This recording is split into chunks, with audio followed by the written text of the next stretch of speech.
savez, quand vous voyez un désordre quelque part s'installer, c'est que ça profite à certains. Ah oui. Ah oui, et quand vous voulez les dénoncer, ils ne vous laisseront pas. C'est une question d'intérêt. Ils ne vous laisseront pas.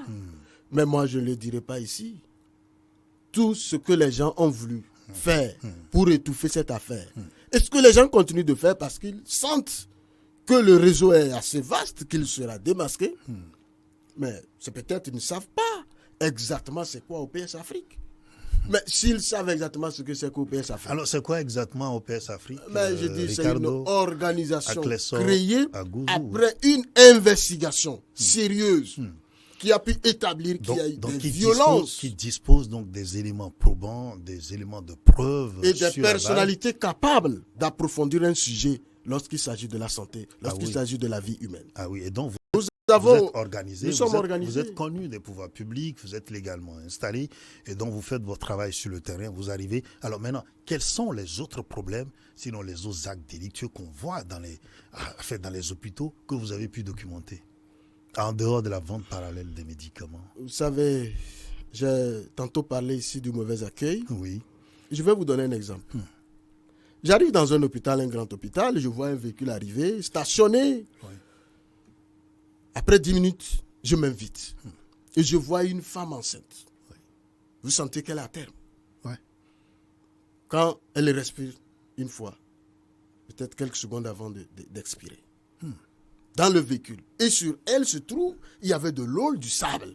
Oh. Je m'interroge, qu'est-ce qui se passe? On dit qu'elle a eu un accident. Elle a été tamponnée par une moto.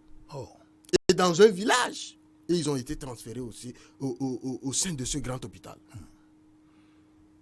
Et j'ai dit, mais depuis là, pourquoi vous la laissez dans le véhicule qu'on leur demande de chercher un carnet qu'ils ne connaissent pas? Un carnet? Mais il s'agit de quel carnet? Mais je vois la famille déambuler un peu partout dans la cour. Mais est-ce que vous leur avez dit? Ils disent non, que c'est depuis l'hôpital qu'on a appelé même le grand hôpital pour leur dire qu'il y a un cas grave. Je m'introduis dans le bureau. Oui. Je vois 3 personnes en train de discuter. Je les salue. Mais j'ai dit, mais il y a un patient dont les parents sont à l'agonie. À l'agonie. Ils disent oui, qu'on leur demande d'aller chercher tel carnet, ils donnent le nom. Je ne veux pas donner de nom pour situer la chose. J'ai dit, est-ce que vous avez vu le patient? C'est là où le monsieur s'est levé brusquement. Il y avait 2 femmes et un monsieur. Il m'a suivi. Mais quand il a vu la femme dans le véhicule, mais il était perdu. Tout de suite. Ça veut dire que cela veut dire que quand les gens sont arrivés, la patiente est à l'agonie et qu'on est allé les voir, ils ne se sont pas gênés dans un premier temps pour voir de quoi il s'agit. Personne n'est sorti. Ils ont juste demandé le carnet. Ils ont juste demandé le carnet. Et on leur donne le carnet, ils disent ce n'est pas ça. Ah oui. C'est le 3e carnet qu'ils étaient en train de chercher. Ouh là là. Mais quand il est sorti dans la précipitation, nous avons descendu la femme. Nous sommes rentrés. La femme est rapidement reçue au bloc. On l'a opérée. L'enfant est décédé. Ouh là là. Il y avait un enfant déjà mort dans le ventre. Ouh là là. On devait perdre de vie. Si je n'y étais pas là. C'est un cas comme ça. Mais on ne peut pas justifier ça. Oui, c'est vrai que cela on ne peut pas justifier ça. Ça, je passe. Nous arrivons dans un grand hôpital où on nous fait savoir que telle personne est spécialiste dans les gifles de femmes enceintes. Les femmes qui sont en travail là, pour les accompagner. Et l'autre, c'est les gifles. Et une femme a témoigné qu'elle a été victime. Mais après d'avoir accouché, elle a remboursé le coup. Ah oui, c'est-à-dire... Oui, mais après avoir accouché, elle a dû donner la gifle à la dame. À la sage-femme. Oui. Elle lui a retourné la gifle. Elle a retourné la gifle. Est-ce que la gifle, c'était pas pour aider à pousser?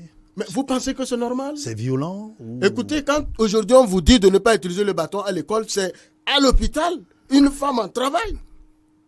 En train d'accoucher, c'est là où il faut l'accompagner par des gifles. C'est ça qu'on appelle une violence exercée, une violence physique sur le patient. Parfois, il semblerait, c'est aussi l'opinion qui rapporte la même chose en disant que la difficulté à pousser à certaines femmes amène les sages-femmes à agir de la sorte pour pouvoir les aider à pousser. Parce qu'il y a des situations où on voit que c'est un peu critique, ou si la femme ne pousse pas ou ne réagit pas à ce qu'on lui demande, cela peut hypothéquer justement 2 vies. Je le dis comme ça, c'est ce qui est rapporté. Je ne suis pas de la santé, mais je pense qu'il y a une telle pratique, et si quelqu'un l'exerce, qui n'est pas formé, ah oui. il y a des méthodes. Sinon, il y aurait d'autres moyens. Mais écoutez, C'est comme la dernière fois quand le cas se posait, mais j'étais dans un hôpital où un enfant de 5 ans qui devait recevoir une piqûre, qui criait, et puis je ne sais pas comment les qualifier parce que lors